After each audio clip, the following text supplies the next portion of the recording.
Most houses built today won't make it to your grandchildren. And today, I'm gonna change that. I've been in construction long enough to have seen both ends of this spectrum. I've torn apart homes that were visibly falling before the drywall was even painted. And I've remodeled homes from the 1920s where the bones were so good, we barely had to touch them. The difference isn't luck. It's a handful of deliberate decisions made at the right time with the right materials. The kind of decisions most people don't even know to ask for because nobody told them they could. And that's what we're doing here today. Here's what you're walking away with: the 7 materials and methods that determine whether a house lasts decades or centuries. Some of these are old school techniques that modern construction basically abandoned. Some of these are technologies most homeowners haven't even heard of. All of them, well, they're worth knowing. If you're building new, this is your blueprint. If you're renovating, this is your checklist. And if you just love this stuff, well, stick around because this one's gonna be good. Before we get into it, don't forget to click the link in the description. You can check out our website and find out all types of cool stuff about Built by Becker. Let's build something that lasts. First and foremost, ICF walls. Let's start with the one that genuinely surprised me when I first started working with it. Insulated concrete forms, ICF for short. Most homeowners have no idea this exists, but among builders who take longevity seriously, ICF is kind of a big deal. Here's how it works. Instead of wood framing, ICF construction uses hollow foam blocks stacked like giant Legos that get filled with reinforced concrete. The foam stays in place permanently and acts as insulation on both sides of the wall. What you end up with is a structure that is practical, nearly indestructible. ICF homes are sometimes called 1,000-year homes. That's a bit of marketing flair, but the underlying point holds that these walls can handle hurricane winds up to 250 miles an hour.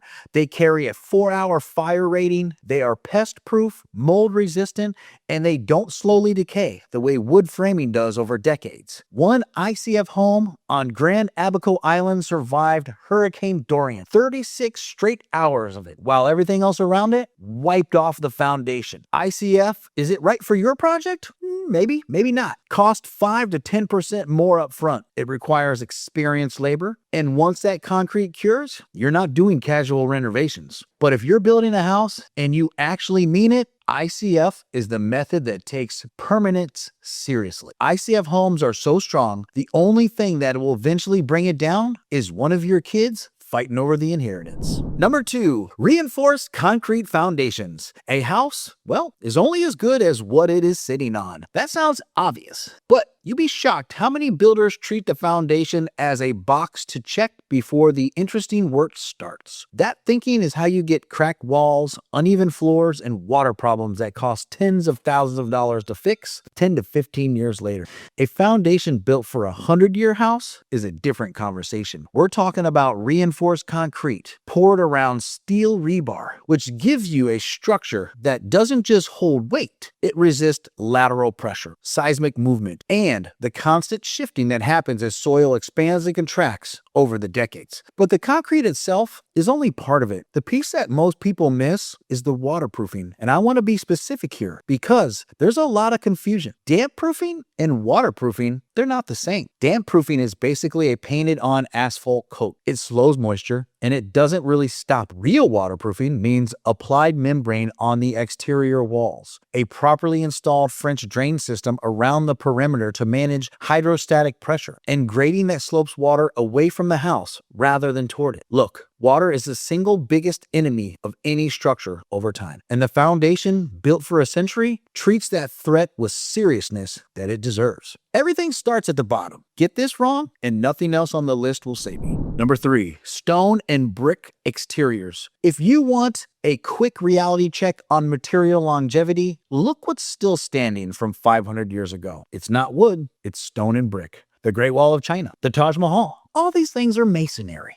And they're all still standing after centuries of weather, earthquakes, and general human history doing its thing. Brick homes built correctly, double walls, quality mortar, proper installation, carry a lifespan of 100 to 150 years without breaking a sweat. Stone, particularly granite, goes well beyond that. These materials don't rot. They don't attract termites. They're fire resistant and they handle temperature extremes without a complaint. I know what you're thinking. This sounds expensive. And you're right. Brick siding runs $9 to $28 a square foot, depending on the style and the labor market. Stone, it's even higher. But here's the contractor math I always give people. How many times do you want to replace your exterior? Vinyl siding has a real-world lifespan of 20 to 30 years before it's warping, cracking, and looking tired. Fiber cement does better, maybe 30 to 50 years with maintenance. Brick, you're probably never touching it again. Number 4, standing seam metal roofing. The average asphalt shingle roof lasts between 15 and 20 years, maybe 30 if you're lucky, and stay on top of the maintenance. Then you're tearing it off, hauling it away, and starting with a whole new cycle. More labor, more waste, more money, and another round of installation variables. Standing seam metal roofing is a completely different conversation. A properly installed standing seam steel roof runs 40 to 70 years. Copper will get you over that 100-year mark, and it develops that natural patina over time that adds protection rather than detracting from it.